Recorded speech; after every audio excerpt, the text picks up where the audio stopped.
That was the whole episode. That was the app. Yeah. That was the premise. Is that what it was? Like, we want privacy, and they keep going on every magazine. Yeah. Be a regular person. Yeah. Go get a job in an office. It's the moment the Sussex camp has reportedly feared for years, the point where a story many dismissed as online chatter suddenly shifted into something far more serious.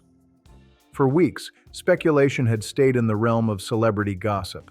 Suitcases at LAX, a late-night flight, a sudden detour overseas, whispers about missing money and unnamed figures operating behind the scenes.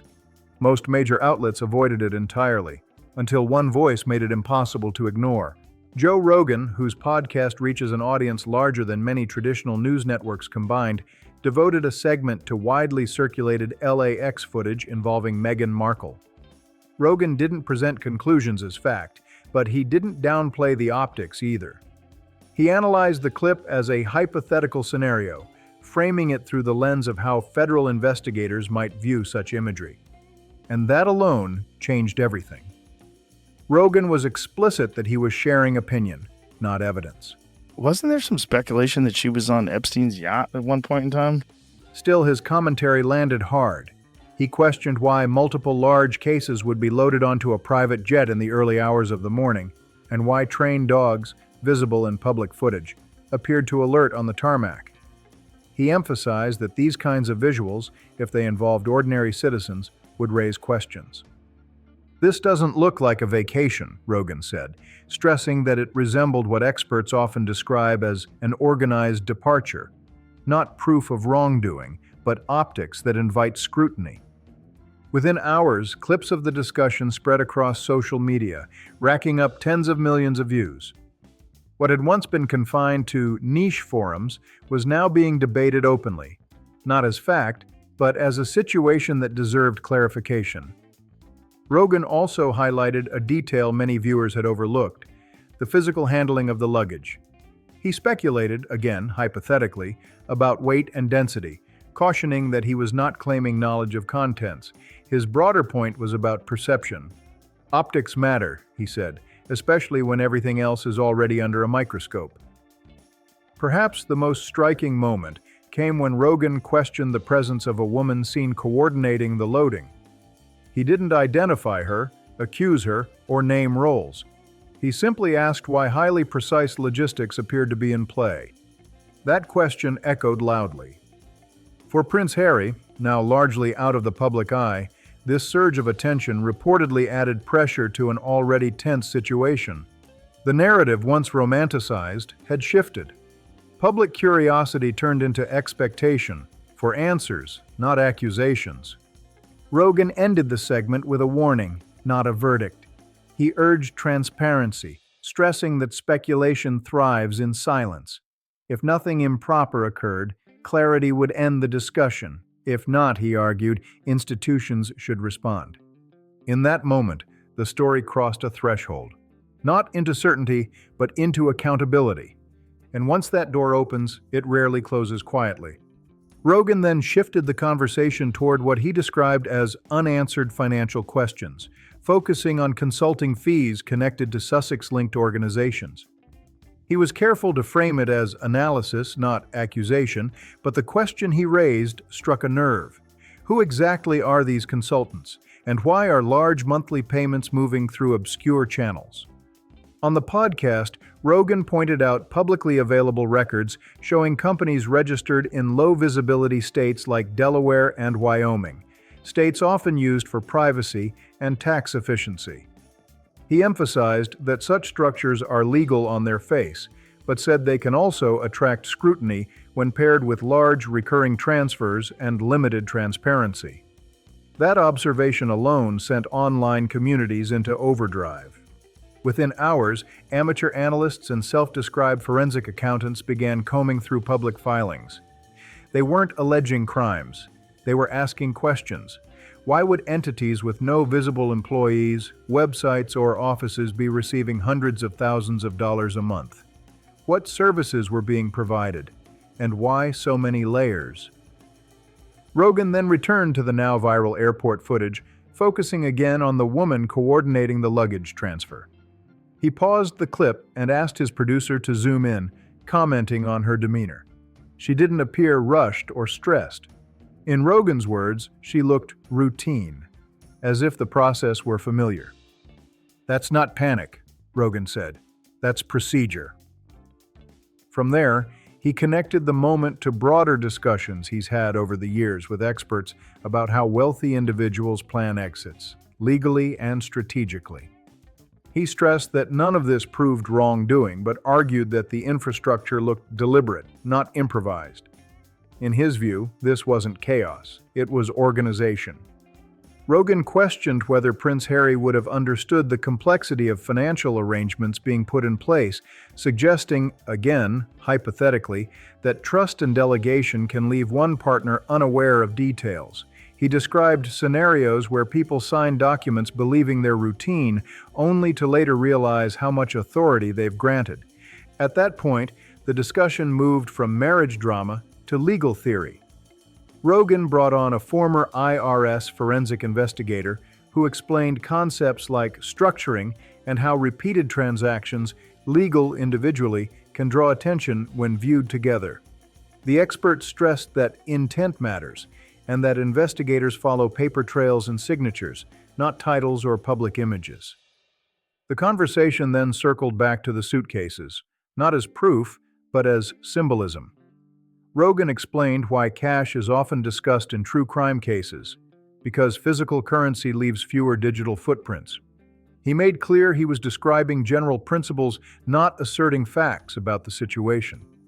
Finally, Rogan paused and asked a question that shifted the tone entirely. If this was a normal family departure, where's the rest of the picture? He noted what was visible in the footage and what wasn't, urging listeners to think critically rather than jump to conclusions. He closed by repeating the same point he'd made throughout the episode. Speculation thrives in silence. Transparency ends rumors. Until then, questions will keep coming, not because of scandal, but because the optics demand explanation. And once those questions are public, they don't simply fade away. The studio noticeably quieted as Joe Rogan slowed his tone, stressing that what he was discussing were questions, not conclusions. He pointed out that based on publicly circulated footage, the children were not visibly present on the flight. He was careful to clarify that this did not mean anything definitive, only that the absence naturally raised questions in the public mind. That distinction mattered. Still, the implication alone shifted the conversation. What began as speculation about finances and optics moved into deeper territory: custody, transparency, and international legal complexity. Online discussion surged almost instantly, not with panic, but with demands for clarity. Viewers weren't asking for drama, they were asking for confirmation. Rogan then turned to the legal framework that governs cross-border family disputes, referencing the Hague Convention on the civil aspects of international child abduction. Using a map, he explained that while both the United States and the United Kingdom are signatories, enforcement and interpretation can vary by region. His point wasn't alarm, it was caution. When borders and courts get involved, Rogan said, things slow down, a lot. He framed it as a warning, not a verdict. Once international jurisdictions enter the picture, disputes can become legally frozen, emotionally exhausting, and difficult to unwind. In that context, Rogan argued, silence creates a vacuum, and speculation rushes in to fill it. Rogan emphasized that certain global locations are often discussed in legal circles not just for tax considerations, but for how custody and civil disputes are handled. Again, he stressed this was theoretical, but suggested that strategic decisions are often about leverage, not emotion. In that framework, children, because of how deeply they matter, become the most sensitive factor of all. He noted how little verified, unambiguous information the public has seen recently regarding the children, asking listeners to reflect on visibility rather than assume intent. Absence doesn't prove anything, he said, but it does invite questions. Back in California, Rogan described how silence itself can become unsettling, not as evidence, but as atmosphere. When routines change, when familiar rhythms disappear, it forces people to reevaluate assumptions they once took for granted. The conversation then widened to include logistics and support networks, including extended family. Rogan asked where key figures were, framing it as a practical question rather than an accusation. He referenced publicly available travel data and emphasized again that such information only suggests possibilities, not facts. In his closing remarks, Rogan addressed institutions rather than individuals. Looking directly into the camera, he argued that when uncertainty reaches this level, clarity becomes essential. Not for gossip, but to prevent narratives from hardening into belief. His final message wasn't a threat or demand. It was a pressure point. Silence allows stories to grow. Transparency stops them. As daylight broke on the West Coast, the situation remained unresolved, not because answers were known, but because they hadn't yet been given. The nursery remains empty, and Prince Harry is now facing a decision that, according to the scenario Joe Rogan outlined, could permanently redefine his relationship with the institution he once walked away from. In Rogan's telling, this is the moment where uncertainty turns into fear. Not certainty, not proof. Just the realization that things may be beyond his control. Rogan theorized that Harry finally made the call he once swore he never would. He reached out to his father, not with confidence, but with doubt. According to the narrative Rogan explored, the message wasn't an accusation, it was an admission. That he didn't fully understand what was happening anymore. That the money was gone. That he wasn't sure where his family stood. Rogan suggested that if such a call occurred, it wouldn't trigger a public response. No statements. No press briefings. Instead, it would activate something far quieter and far more serious. Internal preparation. Not messaging, but logistics. Not optics, but containment. He framed it as an institutional instinct. When issues touch succession, grandchildren, and international exposure, the response isn't emotional, it's procedural. Rogan emphasized that silence from the monarchy has never meant inaction, it has often meant waiting. In this theory, the monarchy isn't reacting impulsively, it's assessing, mapping, letting events complete themselves before stepping in, because early interference could be framed as control. Waiting, however, shifts responsibility onto those making the decisions. That's the pivot Rogan described. The story stops being about a fractured marriage or reputation management and becomes something more structural. Questions of jurisdiction, accountability, and protection. He speculated that financial activity may have been quietly monitored long before public discussion ever began, not out of neglect, but strategy. From that perspective, intervention only happens once the picture is clear. Rogan imagined what that moment might look like on the ground. Not chaos, not confrontation, but calm efficiency. Advisors, not public figures. Documentation, not drama. A reset, not a spectacle. In his words, institutions don't shout. They reorganize. He stressed again that this was theory, not confirmation. A way of explaining how powerful systems typically respond when personal matters spill into international complexity. If true, it would mean the situation had entered its most controlled phase, not its loudest. The takeaway Rogan left listeners with wasn't about villains or heroes. It was about gravity. When private choices intersect with public institutions, autonomy narrows, independence becomes conditional, and silence, once protective, turns heavy. At that stage, Rogan argued, the story no longer belongs to social media or speculation. It belongs to lawyers, regulators, and governments. Not because anyone is being punished, but because clarity becomes unavoidable. Whether any part of this scenario reflects reality remains unknown, but Rogan's broader point landed hard. Once institutions move, they don't do it loudly, and they don't do it halfway. And whatever comes next, he warned, will not be undone by image management alone. This isn't framed as a victory lap. In Joe Rogan's hypothetical breakdown, it's a recall, a reset. Prince Harry, in this scenario, wouldn't be returning as a triumphant figure, but under protection and limitation. Shielded, yes, but also constrained. The independence he once fought for would be paused, replaced by institutional oversight. Rogan described it as a paradox Harry may finally understand. He left the palace searching for freedom, only to discover that autonomy without structure can become its own kind of confinement. In this telling, the return isn't about punishment. It's about containment, of risk, of fallout, of damage already done. Rogan emphasized that if institutions move at this level, they don't do it publicly. There are no court theatrics, no dramatic press briefings. The response shifts to private rooms, diplomatic channels, and conversations that never reach headlines. Power, he noted, rarely announces itself. In Rogan's speculative narrative, the focus then moves overseas, not as pursuit, but as stabilization.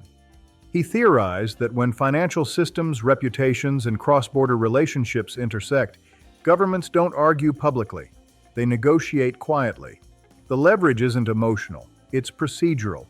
He framed this as a historical pattern rather than a modern scandal. Institutions, especially ancient ones, tend to favor distance over confrontation, not exile in the dramatic sense, but containment through limitation. Visibility fades, access narrows, influence shrinks without formal declarations. Rogan suggested that what some might interpret as abandonment could instead be recalibration. Titles may remain, comfort may remain, but reach does not. Platforms quietly disappear. Invitations stop coming. The spotlight moves elsewhere. In this framework, silence isn't accidental, it's intentional.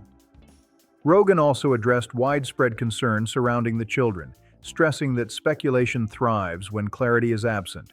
He cautioned against assuming danger, emphasizing that institutions prioritize stability above all else. In his view, if protective systems activated, they would do so quietly, legally, and without spectacle.